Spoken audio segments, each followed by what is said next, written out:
Hello and welcome. In this video segment, we're going to replace a fuel filter in a 4700 2002 International.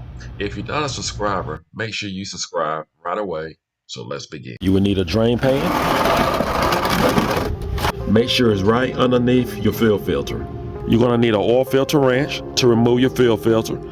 Here's our new fuel filter. We're going to use a fleet guard. Here's the part number and price range.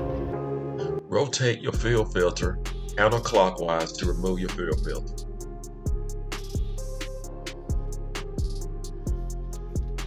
Keep in mind that your fuel filter will be full of diesel fuel, so make sure you do have a drain pan underneath your vehicle.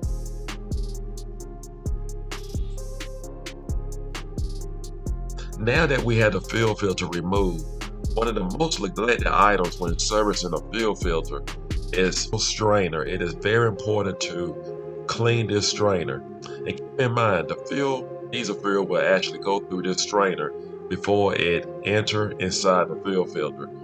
Now, it may be a little tight. Most of the time they are.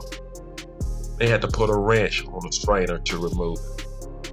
But try not to crack it, because the strainer is actually has a plastic housing. It's very important that you do not damage the strainer.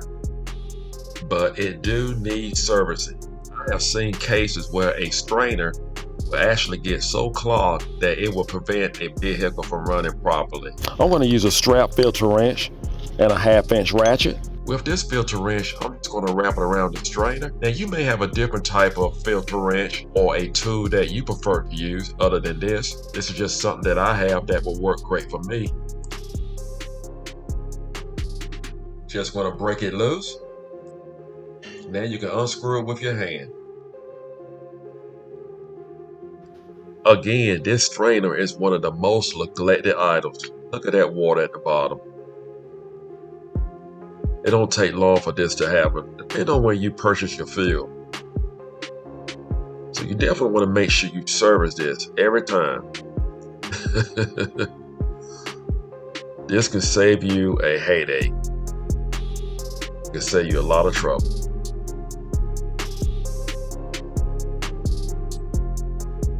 Make sure your O-ring is in good condition. This looks pretty good. Now you can mount back on your strainer. You want to carefully mount back your strainer, and we're going to hand tighten it as tight as we can get it with our hand only. Be careful with it.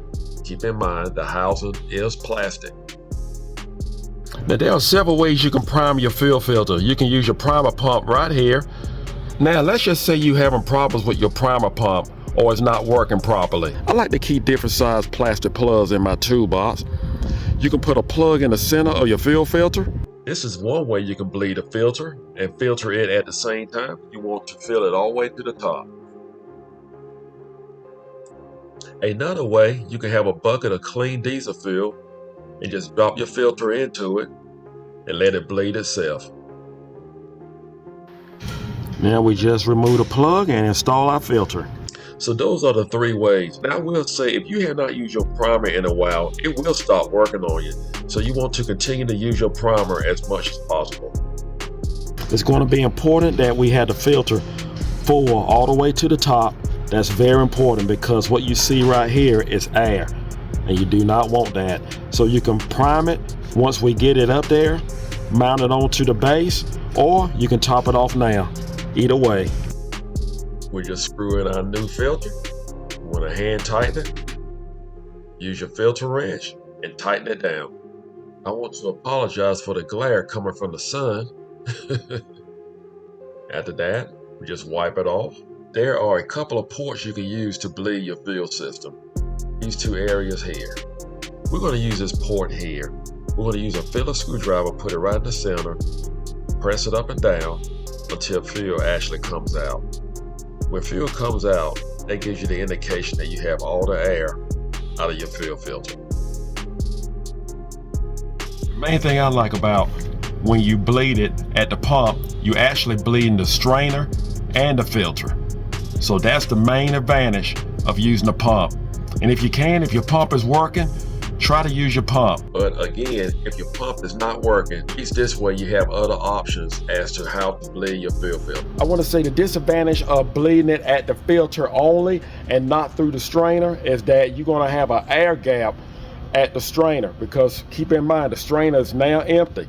So with that said, if you just prime the filter, like those two options, put fuel into it or drop it in a bucket, when you start the vehicle up, you may want to just give it a little bit more acceleration so that you can bypass that air pocket. And I'm going to show you what I'm going to do. Once the vehicle starts, I'm just going to accelerate it, just give it a little acceleration and just hold it down for a little bit.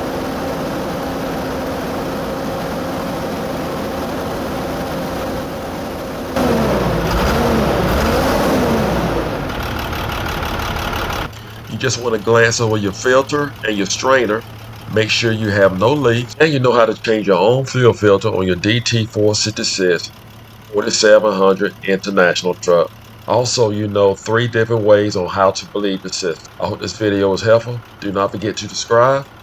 Take care and God bless.